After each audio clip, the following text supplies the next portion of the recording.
창세기 1장 26절로 28절 말씀 우리 다 같이 합독하도록 하겠습니다.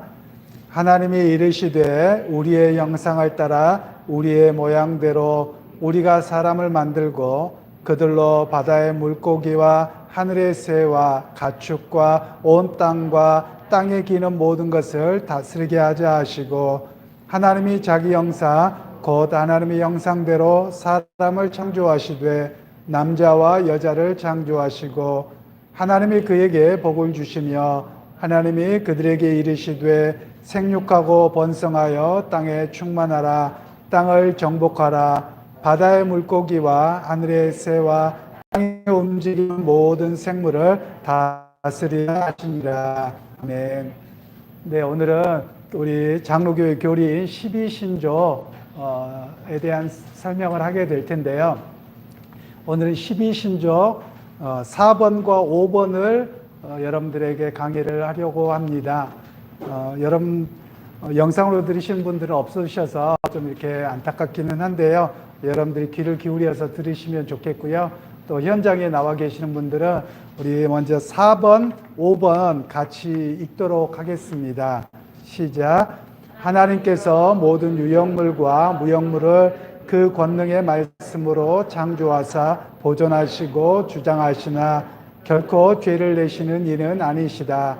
모든 것을 자기 뜻의 계획대로 행하시며 만유는 다 하나님의 착하시고 지혜롭고 거룩하신 목적을 성취하도록 역사하신다. 하나님이 사람을 남녀로 지으시되 자기 형상대로 지식과 의와 거룩함으로 지으사 생물을 주관하게 하셨으니 세상 모든 사람이 한 근원에서 나왔으므로 다 동포요 형제다. 아멘. 우리 장로교회의 가장 신앙의 기초가 12가지인데 그 중에서 세상에 대한 창조와 그리고 하나님이 유지하시고 그리고 보존하신 그리고 인간을 만드시고 그 인간을 구원하시는데 모두가 인종차별이 없어야 됨을 이 본문에서 이야기를 하고 있습니다. 우리나라가 요즘에 이렇게 외국 사람에 대한 인종차별이 우리나라 사람이 의외로 심합니다. 우리는 예수 믿는 사람들이어서 안 할 것 같은데요. 인종차별이 한국 사람들이 세계 어떤 민족보다도 심한 민족 중에 한 민족입니다. 제일 심할지 안 그럴지는 잘 모르겠는데요. 우리가 미국의 텔레비전을 보면 야, 흑백 갈등이 심하고 차별 많이 하는구나 라고 생각하시잖아요. 그런데 우리나라 분들은 백인들에 대해서는 한없이 낮습니다. 그런데 벌써 동남아시아나 흑인이다 그러면요, 바라보는 관점이 딱 다릅니다. 우리는 안 그럴 것 같은데 실상 접하면 그런 경우가 많더라고요. 제가 해외에서만 경험한 것은 아니고요. 제가 서울에서 사역을 할 때에도 주로 필리핀 분들이 이렇게 경기도 위쪽에 그 가구 공장 단지가 있어서 그 사역을 하는 거를 제가 섬겼던 교회에서 도왔습니다. 그런데 그분들이 임금 체불에 욕 들어먹고 함부로 대하는 게 얼마나 심한지 말로 다 할 수가 없습니다. 여러분들도 뉴스에서 가끔 보시잖아요. 한국 사람들이 아마 욕으로 하면 1등 날 겁니다. 욕이 왜 그렇게 발달됐는지 모르겠어요. 다른 나라는요, 욕이 몇 가지가 없어요. 그런데 우리는 거기다 갖다 붙이기만 하면 욕이더라고요. 그래서 참 욕이 잘 발달했구나. 그리고 어떨 때 보면 어느 지역에 보면 참 욕도 참 맛깔스럽게 하는 분들도 계시더라고요. 그래서 참 좀 이런 것들만 없으면 좀 낫겠다라는 생각을 많이 합니다. 오늘 뒷부분에 가서 좀 더 이런 부분에 말씀을 드릴 거고요. 하나님 앞에서 어떤 인종이나 민족이나 차별이 없으십니다. 그러면 우리 믿음의 사람들도 다른 사람을 대할 때 차별이 없어야 함을 우리가 기억해야 하지요. 그런데 이 창조와 관련돼서 이것을 창조명령 또는 문화명령이라고도 합니다. 오늘 읽으신 본문을. 근데 이 본문을 유럽에 있는 백인들이 잘못 이해를 해서 흑인들과 다른 민족들을 지배하는 데 썼던 본문입니다. 그러니까 생육하고 정복하고 번성하라 라고 말씀하잖아요. 정복하라 그랬으니까 이들이 아프리카나 또는 남아메리카를 정복을 해버렸습니다. 군사력으로 정복해서 그들을 강제적으로 개종을 시키면 문화명령이고 하나님의 선교다, 이런 개념으로 가버렸습니다. 그러면 로마 카톨릭만 그런 거냐? 로마 카톨릭만 그런 건 아니고요. 개신교도 다 마찬가지였습니다. 그래서 나온 이야기가 뭐냐면 선교에 대해서 제국주의적 선교라는 말을 합니다. 제가 사역학교 때 이 선교에 대한 강의를 좀 할 텐데요. 우리 한국도 아직 제국주의적 선교를 벗어나지 못했습니다. 가서 힘과 무력과 그리고 우리가 더 월등하다는 의식을 가지고 가서 그들에게 무조건 나눠주고 바꾸도록 합니다. 우리 한국 교회로 예를 들어보죠. 제가 지금 양복을 입고 이렇게 설교를 하잖아요. 여러분 괜찮으십니까? 이건 양복이잖아요. 서양 사람들이 오시잖아요. 한복을 안 입잖아요. 그런데 우리 한국의 초창기의 목사님들은 전부 다 두루마기 입고 설교하셨어요. 즉 복음을 우리가 어떻게 잘못 이해했느냐면요, 서양 문화와 특히 미국 문화와 복음을 동일시해 버렸습니다. 그래서 문화 이식을 시켜준 거예요. 교회당 안에. 그것이 복음인 것처럼 돼버린 겁니다. 근데 문화와 복음은 분리해야 되는데 그렇지 못했다는 거예요. 예를 들면 이렇습니다. 우리가 외국에 나가서 선교 일을 하시잖아요. 그럼 다 그런 건 아니고 거의 안 하지만 한국 선교사님들 중에 일부는 무조건 오전에 예배 드려야 된다고 해서 오전에 예배를 강요하고요. 또 새벽 기도 무조건 해야 된다고 해서 새벽 기도를 강요하는 경우도 있습니다. 이건 문화적인 요소입니다. 왜냐하면 서양 교회는 어디 교회도 새벽 기도를 드린 교회가 없어요. 우리 한국만에 가지고 있는 특별한 열심이에요. 굉장히 귀한 겁니다, 우리에게는. 그러나 이것을 안 하면 큰일 나는 것처럼 외국 사람에게 이렇게 우격다짐식으로 밀어넣는 것은 제국주의적 선교입니다. 잘못되었다는 거예요. 그들의 문화를 잘 이해하고 받아들여주는 게 필요해요. 그래서 우리나라의 과거에 어떤 일이 있었냐면요. 제가 대학 다닐 때인데 찬양 중에 이런 찬양이 나왔어요. 예수님이 좋은 거 어떡합니까? 이런 찬양을 했다가 난리가 났습니다. 왜냐면 우리 가락은 전부 다 우상숭배한테 이렇게 하는 가락들이고 술 먹고 노는 문화인데 왜 그걸 하냐는 거예요. 그리고 제가 또 섬겼던 교회에서는 이렇게 좀 열려 있었던 것 같아요. 찬양대회에서 장구를 하면서 국거리 장단을 하면서 찬양도 하고 우리나라 가락 갖고 했거든요. 아니 다른 분들이 이게 교회에서 할 짓이냐 뭐하냐 막 이러고 굉장히 다툼이 생기더라고요. 그런데 여러분 아십니까? 우리 찬송가 전부 다 서양의 그냥 대중가요였던 거는 아시나요? 많은 곡들이요. 예를 들면 여러분들이 그 예수님은 누구신가, 이 노래가 장자크 루소라고 하는 인문주의자인데 젓가락 행진곡 아실 거예요. 이 젓가락 행진곡을 갖다 붙여놓은 곡이에요. 또 여러분이 아시는 그 장례식 때 부르는 하늘 가는 밝은 길이, 이 찬양이요 원래 이렇게 안 부릅니다. 만도린 키면서 이 사람들이 그 미국에서 서부 개척 시대 서부에 가서 그곳에 가서 방탕하고 땅을 점령하자 그러면서 신나서 부른 노래가 그 노래입니다. 아마 충격이실 것 같긴 한데요. 그렇습니다. 그리고 우리가 아는 찬양 중에 많은 노래들이 독일 국가 또는 프랑스 국가는 없는지 모르겠는데요. 네덜란드 국가, 외국 국가들이 굉장히 많습니다. 찬송가 대부분이 그래요. 거의 400장 정도가 그럴 정도입니다. 원래 복음성가로 또는 찬양으로 지어진 건 아닙니다. 그리고 찬송가 400장 정도가 거의 다 복음성가입니다. 그러니까 19세기 때 복음성가입니다. 찬송이 아니고요. 그러니까 좀 그런 것은 다 문화적인 이해란 말이에요. 그런데 우리는 자꾸만 그걸 강조해서 문제라는 거예요. 근데 그것이 제국주의적인 요소이기도 하고요. 한편으로는 제가 해외 목회를 해보니까 이런 모습이 있더라고요. 옛날에는 해외로 가서 다 어디 가는 게 꿈입니까? 미국 가는 게 꿈이시더라고요. 그래서 남미로 가신 것도 남미가 좋아서가 아니라 남미를 통해서 미국 가야지라고 하셨다는 거예요. 그래서 왜 그런가 봤더니 미국이 하나님 나라예요. 미국만 가면 하나님 나라가 이루어지는 것처럼 그런 마음을 다 갖고 가시는 거예요. 근데 지금 드러나는 게 미국은 기독교 국가가 아닙니다. 원래 미국이 단 한 번도 우리는 기독교 국가라고 천명한 적은 없어요. 제가 살았던 브라질도 우리는 알기로 카톨릭 국가라고 알고 계시잖아요. 근데 국가가 우리는 카톨릭 국가라고 명시한 적이 단 한 번도 없습니다. 종교를 그렇게 많은 사람들이 갖는 것뿐이에요. 그런데 우리가 들어가면 그들을 삶을 완전히 바꿔버리려고 합니다. 누구식으로요? 내 식으로. 우리 한국 사람식으로. 그러니까 미국 사람들이 우리에게 왔을 때 우리를 미국식으로 바꾼 건 아니에요. 최대한 선교사님들이 조심했는데 우리 한국 분들이 사대주의적 근성이 좀 있었어요. 그러다 보니까 그 사대주의적 근성으로 인해서 힘이 있는 미국에게 완전히 다 바꿔버린 겁니다. 나중에 선교 이야기를 할 때 드릴지 모르겠습니다만 이거는 선교학자들의 이야기는 아니고 저도 선교학에 대한 박사학위를 논문을 썼는데요. 제가 주장하는 것 중에 하나가 있습니다. 우리나라 선교 100주년이 1984년이었습니다. 우리나라의 선교사님이 발견된 해가 1884년이라고 하는데 전혀 그렇지 않습니다. 그러니까 미국 선교사가 들어온 날이 1884년입니다. 그런데 독일 선교사님이 들어온 날은 1837년입니다. 충청도의 제부도에 가서 규칠라프라고 하는 선교사가 주기도문을 번역해줬고 복음을 전했단 말이에요. 대부독교회라고 하는 교회가 그 역사와 흔적을 가지고 있어요. 그런데 우리는 너무나도 미국 그러면 마치 거기가 하나님 나라인 것처럼 가버려서 우리 한국교회 기독교 역사 자체도 스스로 축소해버리는 그런 모습을 가지고 있어요.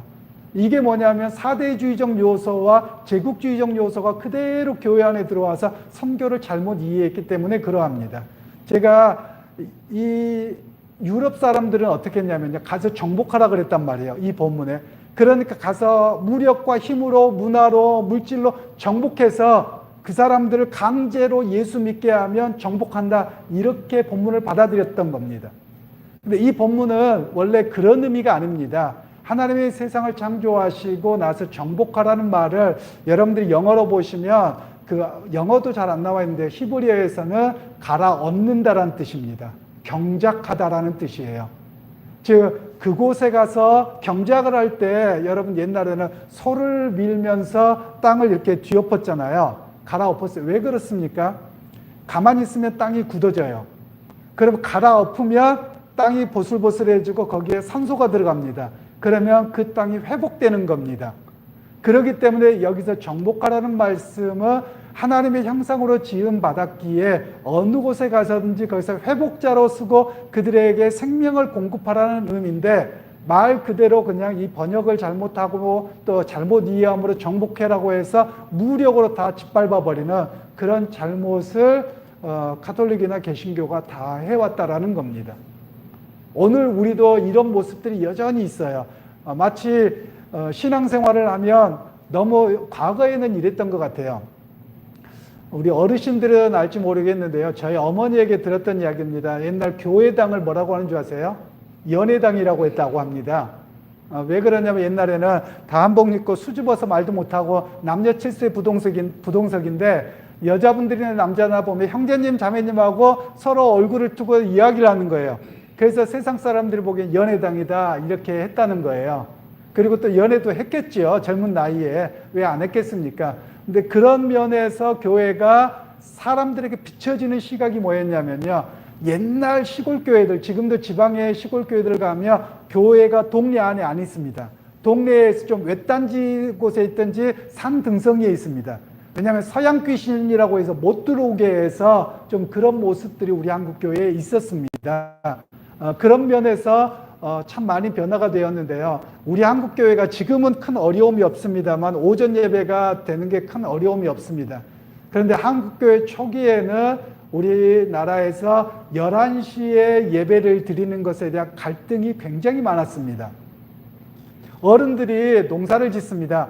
그러면 농사는 뭐 주일날이라고 쉴 수 있는 게 아니잖아요. 갑자기 비가 오면 어떻게 합니까? 빨리 물을 내줘야 되고 아니면 물을 가둬야 되기도 하고 이런 일들이 있잖아요. 새벽같이 나간다는 거예요. 그런데 새벽같이 갔다가 돌아오면 11시에 예배를 드릴 수가 없는 거예요.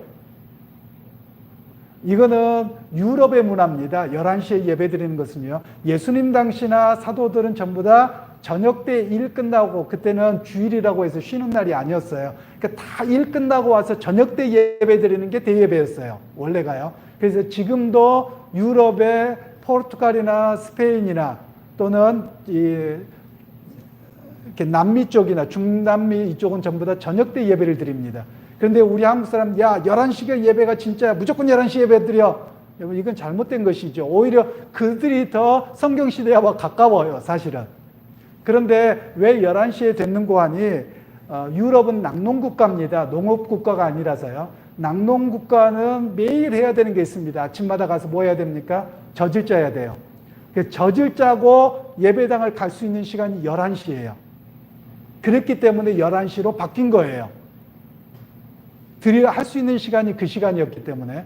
근데 이건 문화적인 요소였는데 마치 이것이 대예배에서 시간 바꾸는 것을 큰일로 여기면 이것 또한 옳은 것은 아니죠.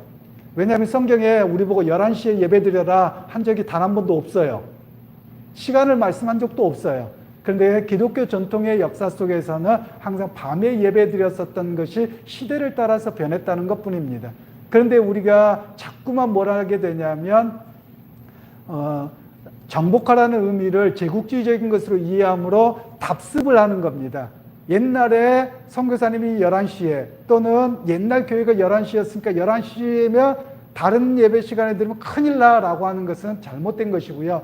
어느 시간이든 그 공동체가 정해서 가장 귀한 시간, 모두가 모일 수 있는 시간에 예배를 드리며 그것 자체가 귀한 일입니다. 오늘 우리가 그것에 대한 변화가 좀 유두리가 있는 신앙이 되어야만 합니다. 이제 그러면 하나님께서 세상을 창조하시고 6일 동안 창조하시잖아요. 첫 번째 창조날이 어떤 날입니까? 일요일입니다. 그리고 마지막 창조를 끝낸 날이 금요일입니다. 그리고 토요일 날 쉬셨습니다. 그러니까 토요일이 안식일입니다. 그런데 하나님께서 쉬시고 나서 꼭 성경에 한마디 1장에 붙여놔요. 보시기에 좋았더라. 이 말씀이 히브리어로 어떤 뜻이냐면요. 하나님의 계획대로 되었더라가 보시기에 좋았더라는 뜻입니다. 그러니까 오늘 우리가 아담과 하와가 선악을 알게 하는 나무 열매를 따먹고 죄를 지었어요. 하나님의 계획을 깨뜨렸어요. 그럼 오늘 예수를 믿고 어떻게 바뀌는 겁니까? 회복이 하나님의 계획으로 바뀌어져 가는 것이 우리의 모습이어야만 합니다. 하나님이 기뻐하신 뜻대로 가는 겁니다. 그러면 이것에서 나타나는 일들이 많이 있겠죠. 하나님은 우리를 왜 창조하셨습니까? 하나님 마음대로요. 그래서 그 표현을 신학적으로는 하나님의 기쁘신 뜻대로라고 말합니다. 하나님은 우리를 안 만들어도요, 하나님은 안 외로우세요. 여러분들 혼자 계시면 요즘 외롭습니까? 어떻습니까? 요즘 젊은이들 혼자 살기를 많이 하잖아요. 그래서 반려견도 많이 키우더라고요. 왜 그런가? 외로워서 그렇답니다. 내 사람들에게서의 따뜻한 정을 느껴야 되는데 그걸 못 느껴서 자꾸만 다른 걸 키워서 그것도 안타까운 것 같아요. 근데 사람은 의존적인 존재입니다. 물론 남자와 여자와를 비교하면 누가 더 외로움을 많이 타나요? 여자분이 더 많이 타시나요? 젊었을 때는 여자분들이 더 많이 타는 것 같은데요. 나이 들고 보니까 여자분들 혼자 놀기를 잘하시는 것 같아요. 근데 남자들은 꼭 아내 뒷공무니만 쫓아다니는 것 같아요. 뭐 저도 그렇습니다. 아내가 밥 안 차려주면 큰일 나고요. 그래서 삼식이가 되면 안 된다는데 뭐 제가 삼식이가 되어가고 있어서 참 그렇습니다만 남자들은 그렇게 되더라고요. 그런데 성경에서 하나님이 우리를 안 만들어도 자족하세요. 하나님은. 그런데 하나님 기쁘신 뜻대로 자기 영광을 위해서 세상을 만드셨어요. 그런데 그 하나님을 기쁘시게 하는 것을 위해서 만드셨는데 타락함으로 하나님을 기쁘시게 하지 않고 슬프게 하고 하나님에게 분노가 나게 했어요. 그런데 하나님께서 언약을 맺으셔서 십자가에서 예수님이 돌아가심으로 우리를 구원하셨어요. 구원이라는 말에 여러 가지 의미가 있지만 그 중에 하나는 회복이라는 말이 있습니다. 즉 하나님께서 우리를 만드신 뜻대로 돌아가는 겁니다. 그것이 하나님의 창조의 회복입니다. 그러니까 저나 여러분들이 해야 될 일에 관점이 있죠. 즉 죄의 본성은 가장 속 중심에 뭐가 있는 줄 아세요? 나예요. 내가 주인이고요. 내가 왕이 되는 거고요. 내가 신이 되는 하나님이 되는 게 목적이 인간의 마음이에요. 근데 그걸 빨리 내려놓고 누구 중심으로? 하나님께로 나아가는 겁니다. 나를 내려놓고 하나님이 우선주의로 나가는 모습이 하나님께로의 회복의 모습입니다. 그러기에 저나 여러분들이 창조를 배우면서 하나님께서 우리를 그래서 재창조라고 말합니다. 성경을 이야기할 때 몇 가지로 세 개로 이야기합니다. 하나님의 창조가 있고요. 그 다음에 타락이 있습니다. 그리고 마지막에는 재창조 또는 회복 또는 구속이라는 말도 씁니다. 이 세 가지의 단어를 가지고 성경을 전체를 이해합니다. 하나님의 기쁘신 대로 하나님이 창조하셨습니다. 근데 인간은 자기가 신이 되고자 하나님이 되고자 타락합니다. 근데 이 타락의 역사가 계속돼요. 그런데도 불구하고 하나님의 언약 가운데서 십자가에 당신의 독생하신 하나님이 주님이 돌아가심으로 회복시키셔요. 그걸 재창조라고 말합니다. 그러니까 여러분 재창조라는 말을 많이 쓰실 텐데요. 영어로 recreation이란 말을 쓰시죠. recreation이란 말이 재창조라는 뜻입니다. 원래 영어로 re가 붙으면 다시라는 뜻이고요. 재라는 뜻이고 creation은 창조입니다. 그래서 recreation이란 말은 재창조하는 거예요. 지금 무슨 말이냐면 우리가 그룹에서 모여서 놀고 이렇게 레크레이션하고 이렇게 기타 치고 논다고 하는 말은요. 우리가 원래의 하나님의 형상으로 회복되어져 가자 기쁨을 찾자라는 의미에서 그런 레크레이션 놀이가 나온 겁니다. 그래서 레크레이션이란 말은 기독교적인 용어입니다. 오늘 우리가 그걸 이해하실 필요가 있겠고요. 그래서 우리가 해야 될 일은 하나님의 기쁘신 뜻대로 우리의 삶을 돌이키는 것, 그래서 재창조의 사역이 되어야만 합니다. 즉 교회의 사역은 뭐 했느냐 안 했느냐의 모습이 아니에요. 우리 한국교회가 과거에는 굉장히 바리새적인 그런 교회의 모습을 갖고 있습니다. 왜냐하면 안식일에 대한 이해를 잘못했기 때문에 그러합니다. 제가 대학 논문을 안식일과 주일에 대한 논문을 썼기 때문에 그 안에 유대주의가 들어와서 심지어 웨스트민스터 신앙고백서조차도 유대주의적 요소가 들어가게 한 이유가 있어요. 그런 내용들이 쭉 있는데 그것과 상관없이 기독교인의 모습은 어떻게 되느냐면 뭘 했느냐 안 했느냐를 감시하는 게 아니라 적극적으로 하는 겁니다. 그래서 우리가 주일날 예배를 드리잖아요. 이 주일이라는 말은 부활의 날입니다. 예수님께서 부활하신 날이에요. 그래서 매주 부활절이라는 의미입니다. 그러면서 우리를 예수 그리스도 안에서 새로운 피조물로 만드신 날이에요. 새롭게 된 날이에요. 그러면 우리가 주일날 하나님 앞에 이제는 안식의 의미로 예배를 드리는 게 아닙니다. 쉼의 의미가 예배가 아니라 하나님 앞에 새롭게 태어남의 예배예요. 그리고 새롭게 태어남의 예배일 뿐만 아니라 다른 사람을 살리는 사역을 해야 되는 거예요. 그러니까 교회가 주일날 뭐도 안 된다. 저는 그렇습니다. 여러분들도 많이 열려 계실 텐데 다른 사람 전도하기 위해서 밥 사주는 일 많이 하십시오.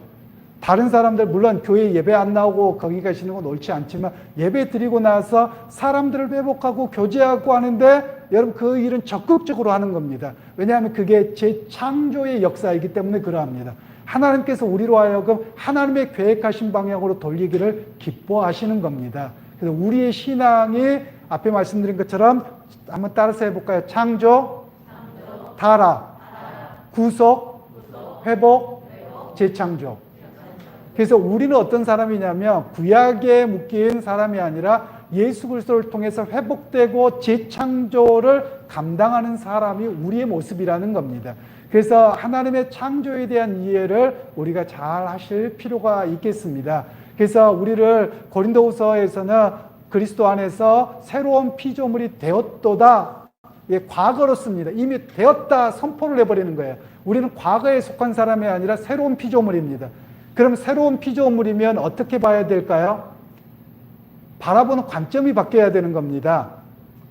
즉 내가 그 전에는 내가 살아왔던 경험, 그리고 내가 가지고 있었던 전통, 그리고 한국 사람이라는 의식, 여기에 묶여 살았다면, 또 정치적으로도 어느 편에 서 있다, 여기에 묶여 있다면 여기를 벗어나셔야 되는 거예요. 철저하게 벗어나서 하나님의 뜻이 무엇인지, 하나님이 기뻐하시는 쪽이 무엇인지를 따라서 보고 행동하는 것이 중요한 일입니다. 예를 들면 이렇습니다. 제가 가보고 싶었던 곳인데 원래 가기로 약속했다가 못 간 곳이 하나 있습니다. 제가 독일에 유학 중에 프랑스의 작은 마을에 있는 떼제 공동체라고 하는 곳이 있습니다. 그곳은 어떤 지역이냐면 제2차 세계대전 때 독일군과 연합군이 전쟁을 하는 그 와중에 있었는데요. 이 프랑스 작은 마을이 국경선 정도 됐던 거예요. 그런데 모두가 어떤 나라입니까? 독일도 기독교 국가입니다. 영국이나 다른 나라도 카톨릭 국가 내지는 개신교 국가인 거예요. 근데 기독교 국가들끼리 전쟁한 거예요. 그런데 서로 어떻게 기도합니까? 하나님 우리가 이기게 주시옵소서 이러고 기도하는 거예요. 미국의 남북전쟁도 그렇지 않습니까? 미국의 남쪽도 크리스찬들이고요. 위에 북쪽도 크리스찬들이에요. 서로 죽이면서 우리 하나님 참 복잡하셨을 것 같아요. 또 누구 편 들어줘야 되는지. 똑같은 상황인 겁니다. 그런 가운데서 로제라고 하는 수사님이 계신데 이분은 목사님 아들입니다. 개혁파 목사님이라고 하는데요. 우리 한국의 장로교와 비슷한데 네덜란드 교회를 개혁파라고 합니다. 근데 그 교회 목사님 아들이세요. 근데 이분이 양쪽을 보니까 기독교인이라고 하면서 서로 총칼을 들이대고 죽이고 뭐 이러는 거예요. 마음이 너무 아프셨던 거예요. 그래서 이분이 어디 가서 그냥 조용한 기도원을 하나 세우려고 했는데 그 동네 사람들이 수사님 여기다 가면 안 됩니까? 해서 그 자리에다가 열게 되었다는 겁니다. 그런데 전쟁이 나니까 여러분 먼저 뭐 하겠습니까? 부상자들이 생기잖아요. 그러면 연합군 부상자도 데려다가 치료해주고 그리고 독일군 병사도 데려다가 치료해주고 다 이랬던 거예요. 우리 같으면 여러분 어떻겠습니까? 만일에 우리는 북한에 이것 때문에 참 어려운데요. 남한 사람이든 북한 사람이든 만일 저는 그렇습니다. 제가 하나님의 나라의 관점에서 보면 북한군이 내려와서 전쟁에 총 맞아서 있다면 저는 데려다가 치료해 주려고 합니다. 아마 그러면 어떤 사람들이 저 빨갱이 아니냐? 아니 뭐 저 빨갱이고 노랭이고 뭐 아무것도 아니고요. 저는 하나님 나라 백성이에요. 누구든지 치료해 줘야 되는 교회가 돼야 되거든요. 그런데 한국 교회는 과거에 교회가 앞장서서 영공과 빨갱이와 이런 일들을 벌렸던 역사가 있어요. 우리나라에. 이것은 아마도 왜 그랬냐면 북한 쪽에서 많은 교인들이 내려오게 되거든요. 그때 북한 빨갱이들에게 많은 것들을 빼앗기고 옵니다. 그래서 억울한 마음이 들어서 그거에 대한 반감이 너무 컸던 거예요. 특별히 저도 서울에 그 이북분들을 통해서 세워진 교회 있었는데 그런 교회들이 그런 겁니다. 그런데 하나님 나라의 관점에서 보세요. 여러분 김정은이나 뭐 이런 사람들 죽일 놈이기는 한데요. 죽일 놈은 아니고 예수 믿고 변화될 놈입니다. 변화되어야 되는 놈입니다. 우리가 바라보는 관점이 그래야 된다는 거예요. 우리는 나오고 반대되거나 뭐 그런 나쁜 놈이고 그냥 어떻게든 죽어도 상관없다. 아니요. 그 사람도 예수 믿고 변화되어야 될 사람입니다. 이렇게 바라보는 게 기독교적 관점입니다. 그래서 사도 바울은 끊임없이 복음을 통해서 이야기하기를 핍박하고 있는데요. 핍박하고 있는 황제가 있는데 위에 권세 잡은 자에게 복종하라고 이야기합니다. 이것이 기독교적 관점입니다. 그런데 우리는 나의 선호도에 따라서 이쪽 저쪽을 방향 지어지는 것은 기독교인으로서 합당하지 않습니다. 기독교인이라고 하면 새로운 피조물이에요. 그럼 새로운 관점을 가지셔야 됩니다. 새로운 관점은 하나님의 관점이에요. 하나님이 보실 때 누구는 빨갛고 누구는 파랗다고 여러분 뭐 지들끼리 그러는 거지 하나님 보시기엔 똑같이 불쌍한 백성이에요. 안 그렇습니까? 여러분 집안에서 자녀들이 다툼한다고 해보세요. 큰 놈하고 작은 놈하고 싸워요. 작은 놈은 빨간색이라고 싸우고 또 작은 놈은 파란색이라고 싸워요. 부모가 볼 때 빨간 놈 편 들겠습니까? 파란 놈 편 들겠습니까? 야 그만해. 둘 다 이렇게 말리지 않겠어요? 하나님의 마음은 그런 거예요. 어느 우리가 가져야 될 마음이 그런 거예요. 물론 북한이나 이런 데 옳다고 말하는 것은 저는 아닙니다. 옳고 괜찮다라고 말하는 건 아니에요. 그들이 인권과 여러 가지가 잘못되었지요. 그럼에도 불구하고 기독교의 관점은 어떤 관점이냐면 그들도 주님 앞에 나와야 될 백성이어서 회개하기를 원하고요. 그리고 그들에게 복음을 전해야 됩니다. 제가 한번 말씀드렸나요? 제가 아는 선교사님 중에 일본 선교사님이 계시는데 제가 브라질에서 현지인 교회를 개척할 때 그 선교사님하고 연결되어서 일들을 하게 됐습니다. 일본 분이 헌물을 하셔서 일을 하게 되었는데요. 그 선교사님이 처음에 일본 선교사로 가기로 결정을 하고 자기 잘 아는 목사님에게 파송을 부탁을 하신 거예요. 우리 교단의 총회장도 지낸 어른이신데요. 그분이 부르시대요. 이 선교사 하필이면 왜 일본 놈한테 외놈들한테 간다 그래? 외놈한테만 안 가면 내가 너 전부 다 지원해 줄 텐데 빨리 딴 데로 바꿔. 그분이 일제강점기 때 아픔을 집안에서 당한 거예요. 그래서 이것이 먼저 작용하는 거예요. 아마 저도 마찬가지일 겁니다. 제가 주일날 잠깐 설명했지만 저희 집안도 양쪽 집안 다 일제강점기를 할 때 참 어려움을 많이 겪었던 집안입니다. 그러다 보니까 일본이라고 하면 정말 싫습니다. 그렇지만 주께서 가라고 하면 일본 사람들도 죽일 놈들이 아니고요. 그 사람들도 예수 믿고 변해야 될 사람들이에요. 그런데 제가 몇 년 전에 보니까 일본에 쓰나미가 왔잖아요. 그때 아이고 죄 지어서 꼬소롭다 막 이러더라고요. 여러분 우리 기독교인들은 그런 마음을 가지면 안 됩니다. 안타까운 마음으로 바라봐줘야 되는 겁니다. 그들도 회개하고 예수 믿어야 되는데 하나님은 어떻게 합니까? 이렇게 가슴을 치고 빨리 가서 복음을 전하지 못한 것을 안타깝게 여겨야만 합니다.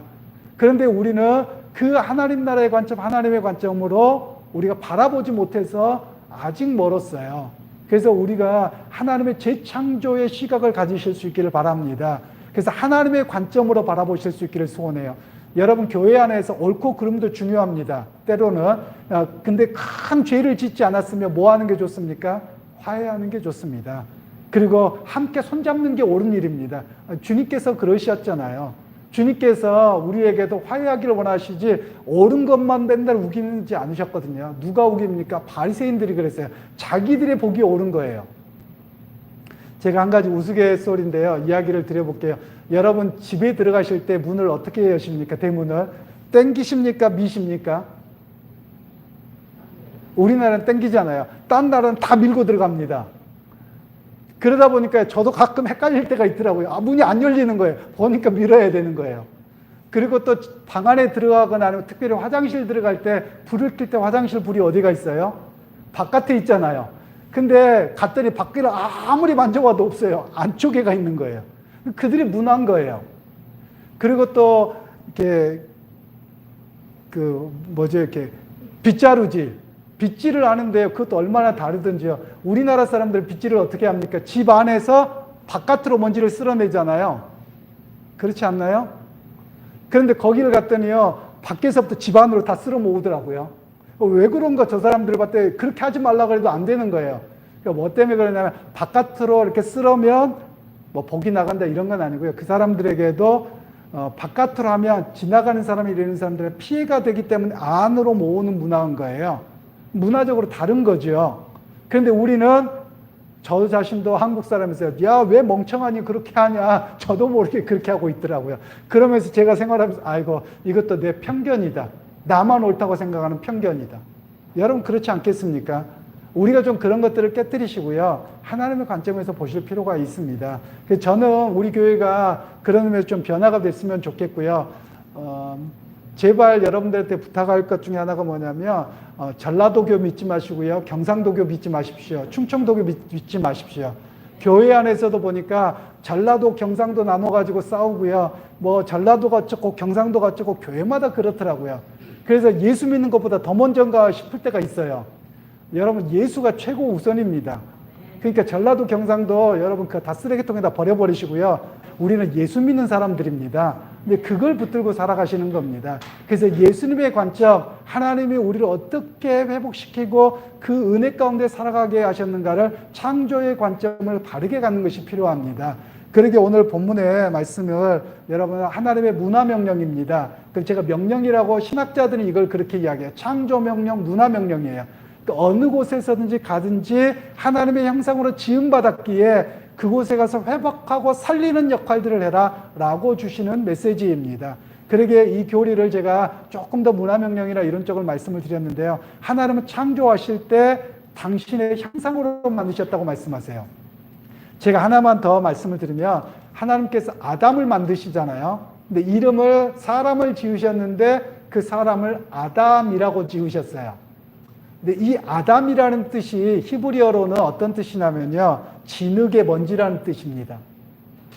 그래서 하나님께서 흙으로 만드사 사람이라고 돼 있잖아요. 근데 히브리어를 보니까 어떻게 되냐면 아다마로 아담을 만드셨다고 되어 있어요. 아다마가 뭐냐면 흙의 먼지입니다. 진흙 덩어리가 아니에요. 여러분들 그 흙에 고운 흙가루 같은 거 또는 이렇게 세면가루 같은 거 있잖아요. 이렇게 해보세요. 정말 곱잖아요. 훅 불어보세요. 흔적도 없습니다. 이게 아담아예요. 하나님은 이 흔적도 없을 만한 존재를 친히 당신의 손길과 숨결을 불어넣어서 생명을 불어넣어서 사람을 만드셨다는 거예요. 그러니까 쓸어버리면 아무것도 남지 않는 존재를 하나님께서 당신의 숨결과 손길을 불어서 만들으셨다는 거예요. 얼마나 고귀한 존재입니까? 오늘 우리가 그런 고백이죠. 생각해보면 흙의 먼지처럼 불어버리면 없어질 존재, 아무것도 아닌 존재를 나를 사랑하신 거예요. 그래서 나를 사랑하셔서 십자가에 못 박혀 죽으시기까지 나를 사랑하시고 회복해 하셨고 재창조하셨어요. 새 피조물로 만드셨어요. 여러분 그 고백들을 잃어버리지 않으시기를 바라고요. 여러분 저나 여러분이나 정말 예수의 사람으로 살 수 있는 또 새 창조 새 피조물로 살아가고 바라볼 수 있는 그런 은혜가 있으시기를 주님의 이름으로 축복합니다. 아멘. 기도합니다. 주님 감사합니다. 우리가 과거에 묶여있지 않고 예수 그리스도 안에서 새로운 피조물로 삼으사 오직 하나님의 관점을 갖게 하시고 또한 예수님께서 우리를 용서하시고 회복해 하셨던 그런 은혜의 마음으로 사람들을 바라보고 회복해 하는 자리에서는 우리 모두가 되게 하옵소서. 우리가 살아가는 매 순간 하나님의 문화 명령, 재창조의 명령을 잘 감당하는 은혜의 사람들 되게 하옵소서. 예수님의 이름으로 기도하옵나이다. 아멘. 나의 마음은 선한 것 하나 없습니다.